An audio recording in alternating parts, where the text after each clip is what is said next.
takes you to certain time back in your life or circumstances or your emotions or your situation back then. And that's, I think, what's beautiful about music, because it's all like reminiscence and like moments. And life is just a collage of different moments.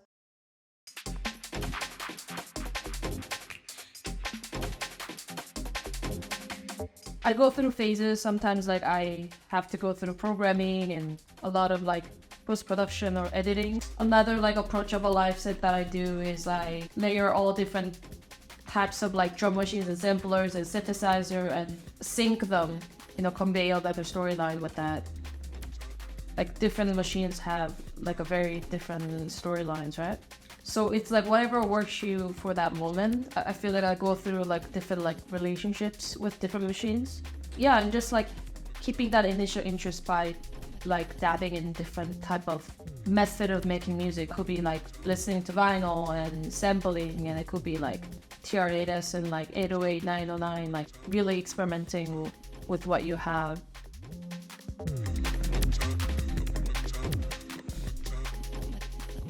I'm looking to release a new album, and I feel like it's a little bit more DJ friendly. I think I've made a lot of like experimental beats and like lo-fi stuff and some really emo stuff in the past. I wanted to sort of make more statement as a like I could make like some type of like dance banger. Particularly with this album, I think I was definitely inspired by like jungle, drum and bass. As an artist, like I have to keep making a voice, and I think like as a sound artist, like creating an album is like making a big statement. I don't want to confine myself like as an artist. I want to be able to explore like different interests when it comes to like different sounds of music, and eventually I want to create like an original soundtrack for films.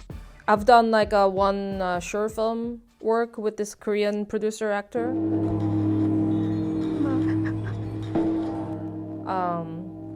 It's definitely challenging, but like that's something I want to do more in the future. I recently just got into Ryuichi Sakamoto's album. I was like really craving this like sort of sentimental, like sort of classical influence, improvisational piano, like string quartet stuff. I'm trying to make like an archive of these kind of like different sounds. Archiving meaning that I'm going to collect, like produce and create these songs and not release them and have them as like my portfolio. So archive of my own like production of sounds that I could like potentially sell to different like films or commercial opportunities. While I was like pursuing to be a classical pianist, like I would have to play like someone else's finished music, and it's a lot of repetition, and it doesn't really necessarily give you the creative freedom or the control to be creative. So I was always really into like improvising something that I've heard from like an original soundtrack from like a Korean film or K-drama. And that's when I knew that I had to do something like more creative. And I've always had like a strong intuition with like improvisation, because I don't like being constructed. And with even gigs, I always try to like bring a different machine if I'm playing live. Myself as an artist, I don't get tired of my own content. As an artist, I think the most devastating thing can happen to you is like losing a source of inspiration. It's like my job to, wake up every day and make sure that I write a beat or I listen to some type of new music, old music, and have a different type of motivation every day to be able to pursue what I do. Every day investing time to, either playing synthesizer, playing drum machine, listening to your old tracks, editing. I try to take like a different source of inspiration every day. I think I just kept my interest and hobby and just like really build it. And I try something, and if I like certain things, I stick to it. Or I'm really good at like letting go of something as well. And it just takes a different type of practices to get into it and just discover what you're really into. And I feel like as a producer, I'm still like discovering my own sound, and I'm still like trying to find the sound.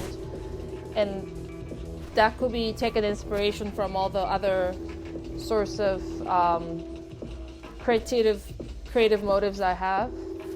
I'm into like jazz, lo-fi beats, rap, hip hop, R&B, and K-pop, which was like a huge influence with 90s hip hop. You know, I started with like just a laptop as well, and equipment doesn't mean you make a better music. It really depending your adventure and relationship with the sort of gear that has access to you. I don't think like you should put a limitation on like what you have, but you have to make sure you have to start with something.